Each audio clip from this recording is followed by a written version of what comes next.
menggambarkan rencana pembelajaran selama setahun ajaran yang berisi alur pembelajaran atau unit mapping untuk sekolah yang sudah menjalankan pembelajaran secara integrasi dan proses program prioritas satuan pendidikan. Komponen yang ketiga adalah pendampingan, evaluasi, dan pengembangan profesional. Kerangka bentuk pendampingan, evaluasi, dan pengembangan profesional dilakukan untuk peningkatan kualitas pembelajaran secara berkelanjutan di satuan pendidikan. Pelaksanaan ini dilakukan oleh para pemimpin satuan pendidikan, tentunya dalam ini kepala sekolah, secara internal dan bertahap sesuai dengan kemampuan satuan pendidikan yang mereka emban. Dan yang keempat adalah lampiran. Yang keempat adalah lampiran. Apa saja yang berisi lampiran-lampiran dalam suatu komponen kurikulum tersebut? Yang pertama ada adanya lampiran contoh-contoh rencana pembelajaran ruang lingkup kelas. Ada dari masing-masing kelas, dikumpulkan, diorganisir, dan didokumentasikan. Dan itu akan menjadi suatu lampiran yang menjadikan bahwa dalam sekolah tersebut, satuan pendidikan tersebut telah menyelenggarakan daripada kurikulum operasional sekolah. Yang kedua ada contoh penguatan profil pelajar Pancasila. Ada kegiatan-kegiatan yang menguatkan, kegiatan-kegiatan yang menunjang pencapaian atau percepatan daripada pencapaian profil pelajar Pancasila. Banyak sekali kegiatan-kegiatan, misalnya kegiatan keagamaan, kegiatan-kegiatan tentang sosial, budaya. Nah, inilah kita dokumentasikan. Mungkin kalau dulu kita namanya di clipping gitu ya. Anak-anak diberikan tugaskan untuk mengumpulkan bukti-bukti bahwa dia sudah melaksanakan atau melaksanakan kegiatan-kegiatan yang berhubungan dengan atau menunjang daripada pencapaian profil pelajar Pancasila.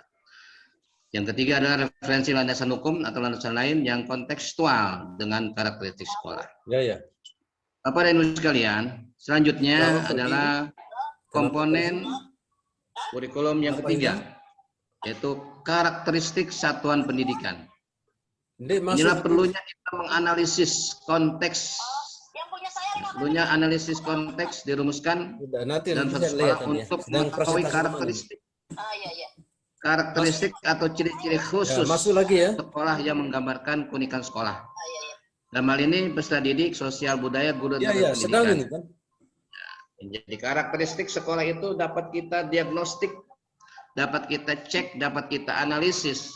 Sehingga setelah kita mengetahui karakteristik dari sekolah tersebut, baru kita bisa menggambarkan atau merumuskan daripada konteks daripada sekolah itu. Yang terakhir, Bapak Ibu Saudara sekalian, yaitu tentang visi, misi, dan tujuan. Ini saya rasa sangat perlu, karena visi dan misi tujuan, visi, misi, dan tujuan inilah merupakan arah kemana tujuan atau dunia pendidikan dari satuan pendidikan tersebut akan dibawa. Kemana dia akan bergerak, kemana dia akan berjalan, dan bagaimana dia untuk mencapai tujuan tersebut. Nah, maka perlu dibentuk visi, misi, dan tujuan. Apa sih itu visi? Visi itu berisikan kalimat yang mengisikan menggambarkan bagaimana peserta didik menjadi subjek dalam tujuan jangka panjang sekolah dan nilai-nilai yang dituju. Ya. Yang kedua, dalam visi itu nilai-nilai yang mendasari penyelenggaraan pembelajaran agar peserta didik dapat mencapai profil pelajar Pancasila. Lagi-lagi yang dikedepankan adalah profil pelajar Pancasila. Ya, inilah yang mungkin salah satu ciri khas kekhususan dari program satuan kurikulum satuan operasional pendidikan. Yang selanjutnya adalah tentang misi. Misi itu adalah berisikan tentang misi adalah menjawab bagaimana sekolah tersebut atau satuan pendidikan tersebut mencapai misinya. Ya, misi mencapai visinya maksudnya ya. Misi adalah menjawab bagaimana untuk mencapai visi tersebut, apa saja yang dilakukan, apa saja yang diberikan kepada siswa, apa saja yang dilaksanakan oleh para guru, yang intinya adalah sesuai untuk pencapaian daripada visi. Yang kedua, nilai-nilai yang penting untuk dipegang selama menjalankan misi. Yang terakhir adalah tujuan. Tujuan akhir dari kurikulum sekolah yang berdampak pada peserta didik. Karena inilah sasaran utama dalam setiap satuan pendidikan adalah sasaran utama adalah para peserta didik. Ya, baik pada peningkatan iman, akhlak, dia bisa berlaku mandiri, dia bisa berlaku kritis, ya, dan semuanya itu komponen-komponen yang diharapkan adalah mampu komponen daripada prinsip-prinsip daripada profil pelajar Pancasila itu terakomodir daripada tujuan-tujuan ini. Yang kedua, tujuan menggambarkan patok-patok milestone atau tanda-tanda rambu-rambu penting dan selaras dengan misinya. Jadi harus seimbang antara visi dan misi, harus sesuai, harus berhubungan. Jangan sampai dalam menentukan visinya kemana, misinya kemana. Itu harus sesuai. Ya. Jadi antara visi dan misi, atau misi itu harus sesuai dengan visi yang sudah ditetapkan. Yang ketiga, strategi sekolah untuk mencapai tujuan pendidikannya. Strategi apa yang akan dilakukan oleh sekolah? Dalam ini oleh kepala sekolah sebagai leader dari sekolah itu. Apa strateginya? Apa teknik dan rancangannya sehingga tujuan pendidikan, tujuan satuan pendidikan yang dia emban dapat tercapai, dapat terrealisasi dengan baik. Yang terakhir adalah kompetensi atau karakteristik yang menjadi kekhasan lulusan sekolah tersebut dan selaras dengan profil Pancasila. Bapak dan Ibu sekalian, inilah yang sampai saat ini jarang sekali, khususnya sekolah-sekolah negeri yang memiliki kekhasan khusus, kekhususan. Arti kekhususan itu boleh kita buat untuk menentukan sekolah-sekolah pimpinan kita. Antara sekolah yang satu dengan sekolah lain itu silakan. Walaupun satu kompleks ada beberapa sekolah, tetapi ciri khasnya, kekhususan dari sekolah itu, atau ikon dari sekolah itu, atau budaya dari situ yang sudah dikenal, ketika disebutkan misalnya, oh itu sekolah SDN Pramuka. Kenapa disebut Pramuka? Ya karena kegiatan pramukanya aktif dan selalu menjadi juara. Dikenal pramukanya. Khasnya dia mungkin setiap hari Rabu dan hari Sabtu dia selalu aktif di latihan-latihan pramuka. Ada lagi sekolah yang bernuansa Islami, misalnya dia khasannya adalah ya tahfizul Quran. Setiap lulusan SD di situ minimal sudah menguasai atau sudah hafal juz 29 dan 30. Itu sudah menjadi khas dia. Ya, silakan dibuat apa saja kekhasan tersebut supaya dapat meningkatkan, dapat mengangkat citra, dapat mengangkat nama baik sekolah itu. Jadi ketika disebutkan dia hafizul Quran, andalannya, nah langsung teringat pada sekolah kita. Ketika dia sekolah berbasisnya atau kegiatan utamanya dan menonjolnya adalah di bidang pembelajaran IPA-nya, ya. Atau semua lulusan di situ adalah selalu didominasi oleh masuk SMP negeri. Nah itu silakan dibuat ikon-ikon apa, dibuat khas-khasan apa yang membuat nama sekolah itu meningkat, masa sekolah itu dikenal. Dengan orang menyebutkan kekhasannya, maka otomatis dia akan mengenal sekolah itu. Mungkin itu saja Bapak Ibu sekalian, ya apa yang dapat saya sampaikan. Asesmen. Ya, mungkin ada yang ingin ditanyakan dulu sebelum saya akhiri. Ya, barangkali apa yang disampaikan tadi cukup jelas dan rinci dia. Insya Allah kami bisa memahaminya. Amin. Ya. Oke. Ya, terima kasih Bapak Ibu sekalian. Ya, Bu Haji ada yang disampaikan? Ya, cukup ya. Sudah jelas, sudah rinci. Ya, terima kasih Pak. Oke, terima kasih. Lebih kurang mohon maaf. Terima kasih atas segala perhatiannya. Terima kasih atas segala perhatiannya. Assalamualaikum warahmatullahi wabarakatuh. Salam. Kita Kita keluar aja dulu supaya satu-satu ya. Keluar, Ya, keluar satu-satu. ya. Ya, Sudah kita stop kirim. dulu ya. Stop dulu Pak. Ya, Dulu. Pak Roni. Stop dulu Pak Roni. iya Oh, Pak Roni. ya. Stop Keluar screen dulu, Pak Roni. Stop screen dulu terus keluar. Ya. Oke. Dulu aja Pak, takut lupa ntar. Dah. Siap. Coba Pak Amu yang saya materinya munculin. Saya munculkan materinya ya. Ya, munculin materinya biar saya. Coba dimunculkan tadi screen-nya dulu, screen dulu.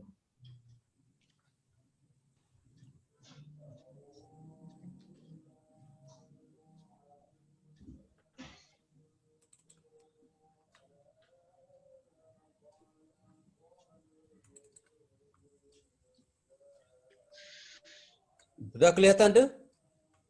Udah kelihatan, kurang geser apa ya? Nggak bisa ini karena ada ininya, ada foto kita. Ada foto kita digeser. Udah.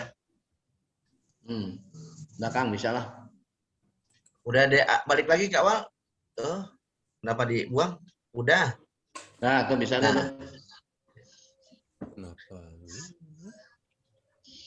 Pak Abo, Ya, ya. video kita bisa dipanjangin gitu nggak tuh bentuknya? Jangan di itu ini.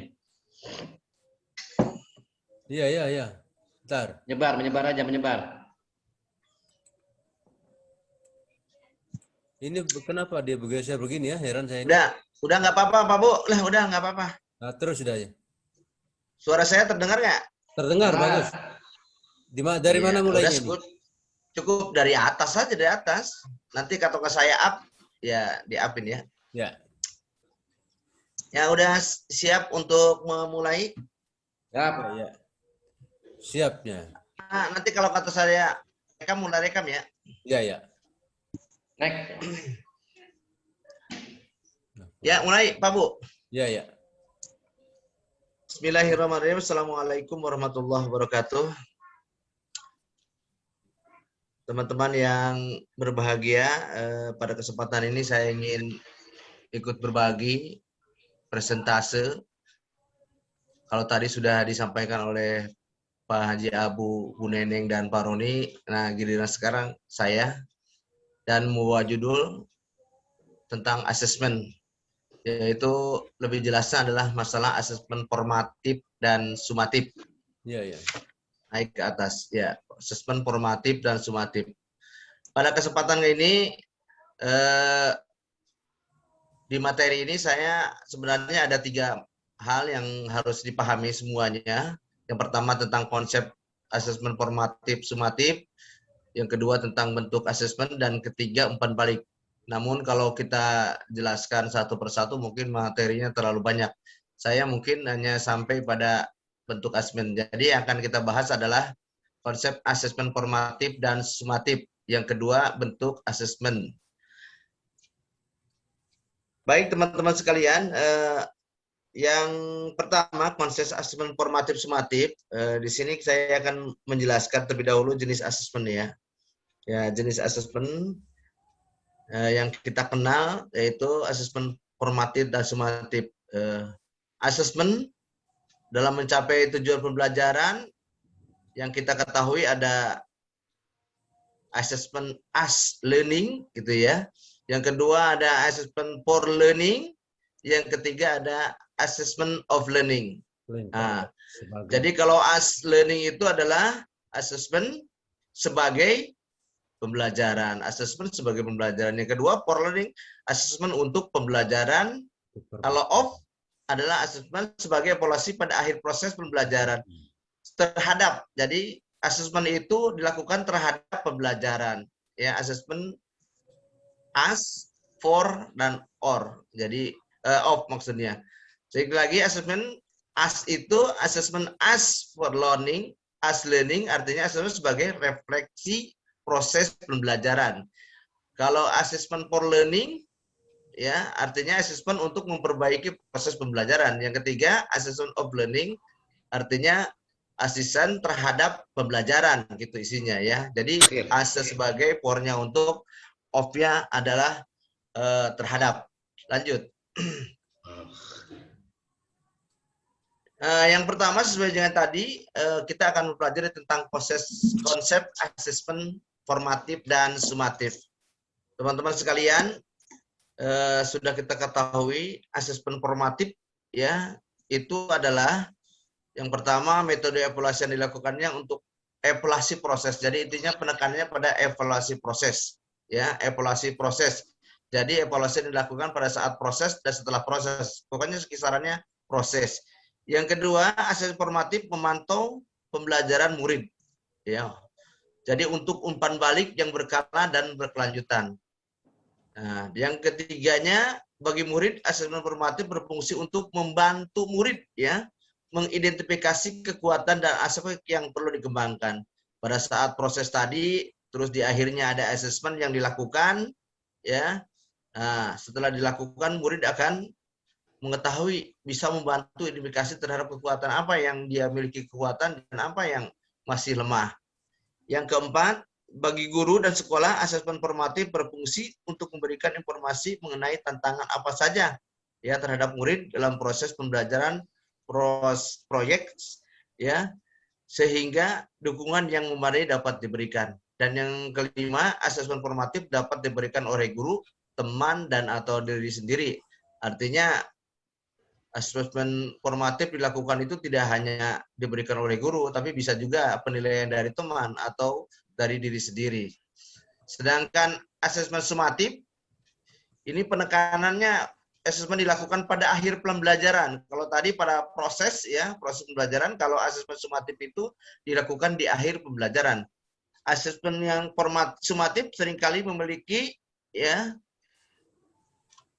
memiliki taruhan tinggi karena berpengaruh terhadap nilai akhir. Nah ini ya biasanya kalau asesmen atau penilaian dilakukan di akhir pembelajaran kan beresiko terhadap nilai siswa gitu ya di akhir pembelajaran. Jadi sulit untuk memperbaiki kekurangan. Nah untuk memperbaiki kekurangan itu biasanya dilakukan pada asesmen formatif. Itu pentingnya. Yang ketiga, asesmen sumatif itu sebagai umpan balik dari asesmen hasil akhir ya. Hasil akhir. Jadi akhir dapat digunakan untuk mengukur perkembangan murid untuk memandu guru dan sekolah merancang aktivitas. Ini skalanya lebih besar lagi ya. Kalau sekali lagi kalau asesmen formatif itu pada saat proses dan ketika proses pembelajaran misalnya di akhir siswa bisa mengetahui kemampuannya. Nah, kalau di sumatif ini di akhir pembelajaran. Jadi di ujung semester biasanya adanya. Ya.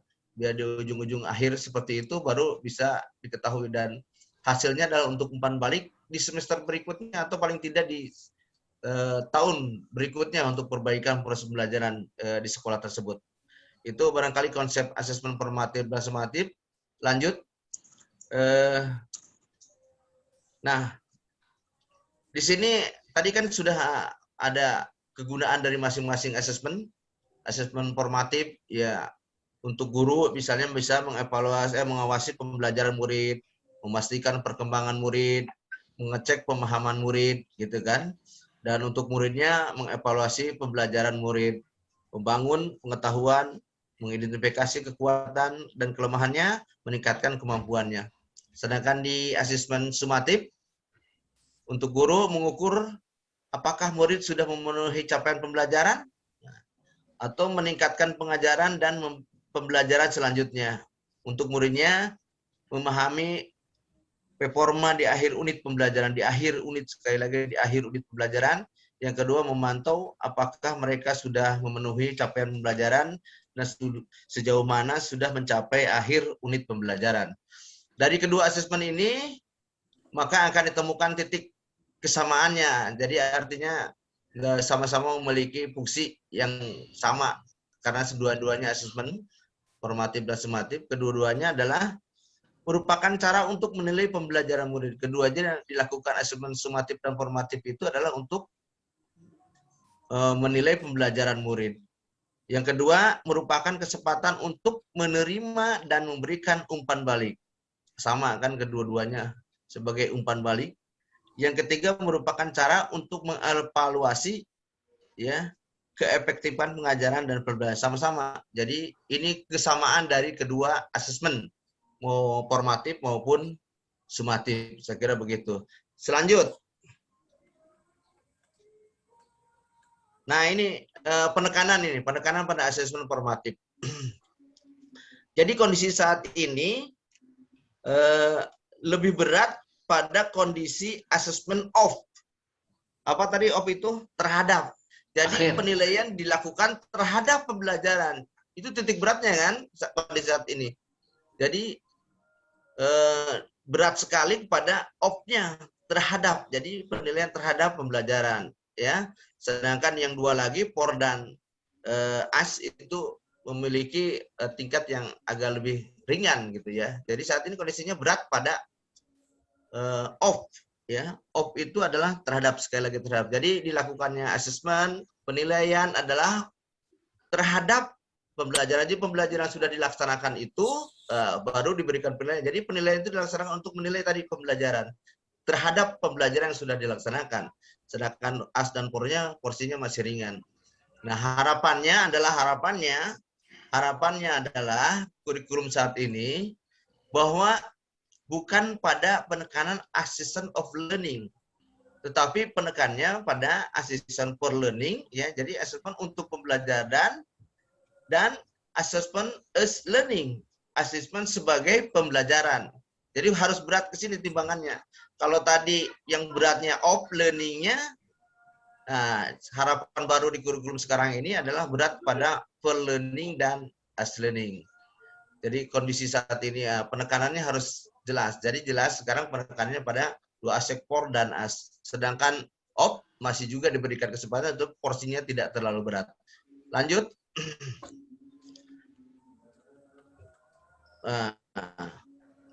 Nah, ini kalau tadi diagramnya, sekarang diagram gambarnya gitu ya, penekanan pada asesmen formatif nih. Nah, di sini ada yang kuning itu off, ya. Yang merah itu adalah for, yang biru itu as, ya. Jadi yang tadi kan kondisi saat ini pada off yang berat itu terhadap penilaian. Jadi sekarang porsinya sedikit. Dia di ujung aja sedikit, lebih sedikit. Yang kedua pada for, untuk, ya. Dan sebenarnya untuk penilaian atau asesmen formatif, ya, itu penekannya pada as, ya, as, assessment as learning. Jadi as itu sebagai, ya, jadi asesmen itu sebagai pembelajaran gitu. Nah, untuk penting diketahui pada kurikulum ini guru diharapkan memberikan proporsi lebih banyak pada pelaksanaan asesmen formatif, ya, daripada menitik beratkan orientasi pada asesmen sumatif. Nah, ini penting diketahui. Jadi harapannya ini akan mendukung proses penanaman kesadaran bahwa proses lebih penting daripada sebatas hasil akhir. Jadi yang penting kita ketahui bahwa di kurikulum saat ini proporsinya penilaian itu penekanannya pada asesmen formatif, bukan pada sumatif, karena asesmen sumatif itu adalah penekanannya biasanya pada of. Jadi learning assessment of learning. Nah, ya sekarang porsi yang lebih banyak adalah di asesmen formatif itu pada as. Jadi penilaian itu sebagai pembelajaran. Titik beratnya demikian. Lanjut Pak, sekali lagi.